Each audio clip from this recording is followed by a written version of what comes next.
New York was sweltering in the summer heat.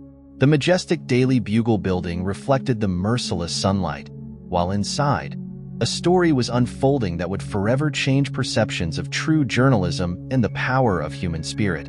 A young photographer in a worn shirt was about to teach a lesson that would shock the most influential publishing house in the city.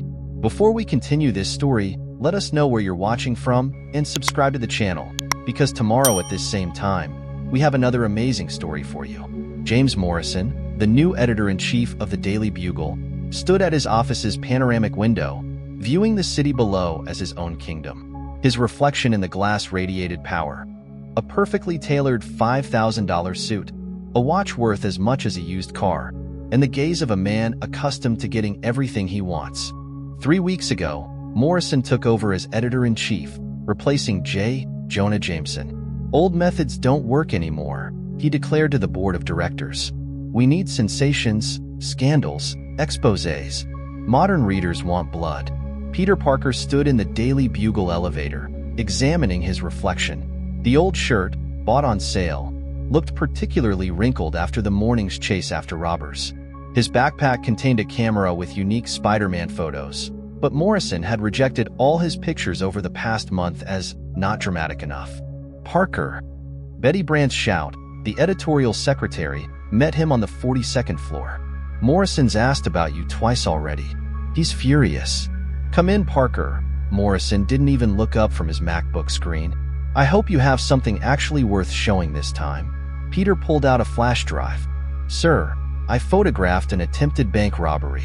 Spider-Man saved. Boring, Morrison interrupted. Where's the blood? Where's the panic? Where are the tearful faces? That's what sells, Parker. And this? He carelessly flipped through the photos. This is charity for a school yearbook. I have a special assignment for you. Morrison opened a folder with the May Foundation logo. We've received information about corruption in this charity foundation. They say they're misappropriating donations instead of helping orphans. Get a series of photos, crying children, angry parents. If we're lucky, maybe even catch the director being led away in handcuffs.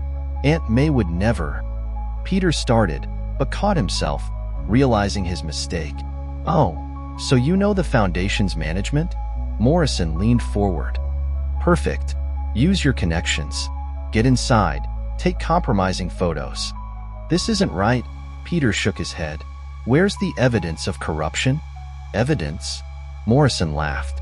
Modern journalism is built on sensations, boy. While we're looking for evidence, Daily Globe will publish their version, and all advertisers will go to them. Suddenly, Betty burst into the office. Turn on the news. There's been an explosion on 42nd Street. The smoke was rising from the very block where May Foundation was located. There's our sensation. Morrison grabbed his phone. Parker, get there immediately. I want photos of crying children, destruction, panic. But Peter was already gone. Arriving at the scene, Spider-Man saw the real cause of the explosion. Masked armed men were carrying computers and documents out of the Foundation's office.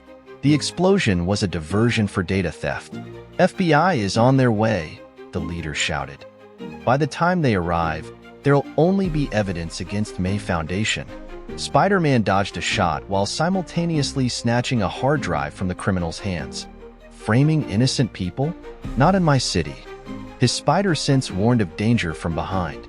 A second explosion was meant to destroy the remaining evidence of their involvement. Peter noticed the Blaze Securities logo on one attacker's jacket, the same company that recently tried to buy the Foundation's building. Risking his life, he rushed into the burning building. While saving people and documents, Spider-Man discovered a flash drive with correspondence between Blaze Securities and the Daily Bugle editorial office.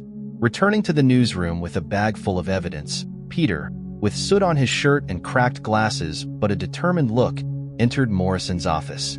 Here's your sensation, Mr. Morrison. Peter laid out the documents on the desk. Blaze Securities planned a hostile takeover of the Foundation building, and Daily Bugle was supposed to publish a defamatory article to destroy May Foundation's reputation. Where did you get this information? Morrison turned pale, recognizing his signature on the documents.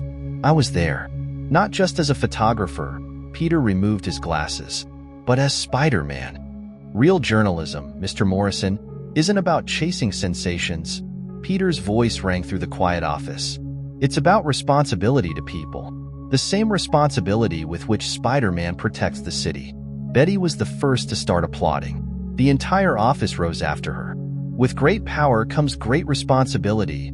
Peter quoted Uncle Ben's words.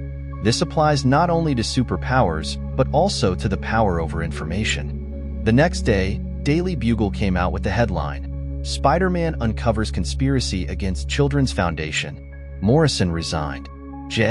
Jonah Jameson returned as editor-in-chief, acknowledging that sometimes you need to look deeper than surface stories.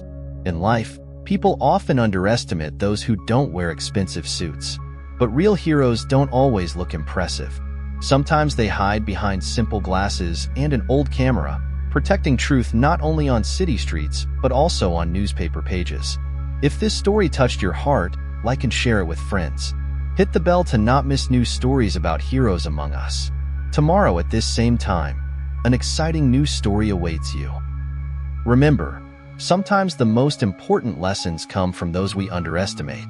And if you meet someone in simple clothes, but with strong principles, look closer. They might just be the real hero of our time.